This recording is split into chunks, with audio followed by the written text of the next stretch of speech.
Good morning, everybody. Today we're going to be talking about the mini split that I put into the bus conversion. Really just what the experience has been like and whether it's a good product or not. I've been running this thing for about 6 months now. The bus is not fully done yet. It's getting real close though, as you can see, but this has made building the bus so much easier.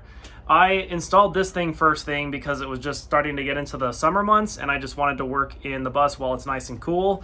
And it has done a really good job about that. If this video helps you decide that you do want to purchase this unit, I'll leave a link to it down in the description below. It only costs $700 and using that link does help support the channel so that I can make more product reviews just like this in the future.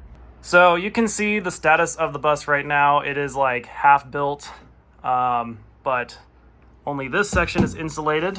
The back section here is, I guess, a little bit insulated. It's not super well insulated, but we got this thing set at 72 degrees. It is 95 degrees outside right now, and we are pulling about 470 watts. And this is the only thing running right now, so that is only the air conditioner. Normally, we'd be generating a lot more solar power, but unfortunately, we have a lot of wildfires going on, so we are really losing a lot of solar efficiency at the moment with smoke cover. But the air conditioner is so efficient that it really has almost no trouble running it. And yeah, as you can see, we got definitely a few hours worth of air conditioning left here, but it's 3 in the afternoon, so it's about as hot as it's gonna get. As far as energy consumption goes, in my situation, it draws a pretty consistent 400 watts per hour. And that's going to be an average rate over the course of the day. That's just to factor in when this thing first boots up, it starts pulling at like 1100 watts, and then eventually it drops down and it kind of runs between 200 to 600 watts. But factoring in the total amount of power it used over the amount of time that you used it, it's roughly about 400 watts per hour. So having a kilowatt worth of solar on top of the roof is plenty sufficient to be running this thing. It's also a similar story when it's in heat mode. It ramps up to about 1000 watts and then it drops down to about 200 to 600 watts and sort of stays there. However, in heating mode, it does peak back up to 1000 watts when it is in defrost mode. So it does use just a little bit more power when it's heating. My average has been about 600 watts per hour. So at nighttime, this EcoFlow can only run it for about 4 hours. Well, I say only, but that's actually really impressive considering that it's running a heater. And honestly, there's ways that you could bring that down. I like myself at a comfy 68 degrees, but you could drop it all the way down to 59 degrees and you would probably use significantly less power than I do.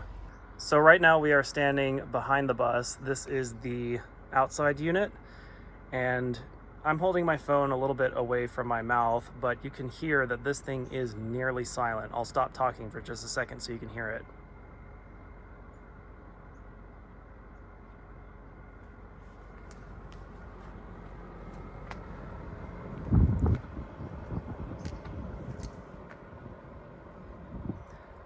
So yeah, this thing is extremely quiet. And as you can hear, the inside unit is also very quiet. As far as installing this thing, it was about as easy gets. It was very straightforward.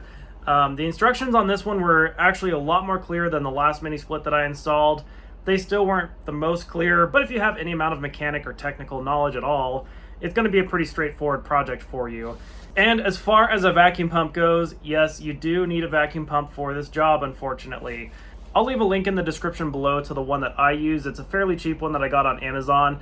Works just fine for a project just like this, and you'll be helping support the channel in the process. However, it does come pre-charged with refrigerant, so you don't have to worry about that part. So if you've been following this channel for a while, after I got hit by the tornado, instead of just replacing the rooftop air conditioner on my motorhome, I replaced it with a Rovsun mini split, which was even cheaper than this one, but it was also super good. The one thing that I really didn't like about that particular one is there was no remote function. Like, I couldn't just make sure that it was still running at work. I couldn't confirm that the temperature inside the bus was still safe for my cats while I was away from the bus. And that mini split ran great for the entire rest of the time that I owned the motorhome. It was a fantastic mini split. It never failed me once. But there's always that little thought in the back of your mind, like, what if?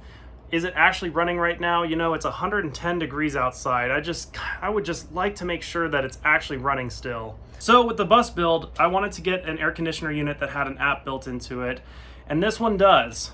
If I'm being totally honest with you guys, setting up the app for this thing was extremely challenging. And just to give you guys an example of what I had to do to get this thing fixed, it took me a few hours to figure it out, but I ended up having to uninstall the app on my phone after I paired it to the phone. Then I killed the power to the unit and just let it sit for 30 minutes. Then I turned it back on and I reinstalled the app and logged back in, and everything was peachy. But I don't know, I guess maybe that doesn't sound as complicated as it actually was. It was really challenging to get this thing paired to my phone. However, since it's been paired to my phone, the app has been working nearly flawlessly. So if you can just get over the hurdle of getting it paired to the app, that is going to be by far the most challenging part. And I would say that it's kind of an insignificant road bump. It just kind of sucks. So overall, I would say I highly recommend this unit. It was for sure a great buy for this bus, and I just love that I can look at the app and just make sure that it's still running and still doing okay. Make sure the temperature inside the room is safe for my cats and everything like that. For only $700, this thing was a wicked good deal, and I would highly recommend that you install one in your bus as well. Don't forget, I got the link to it down below, and you are helping support the channel if you use that link. And I will see you guys in the next video.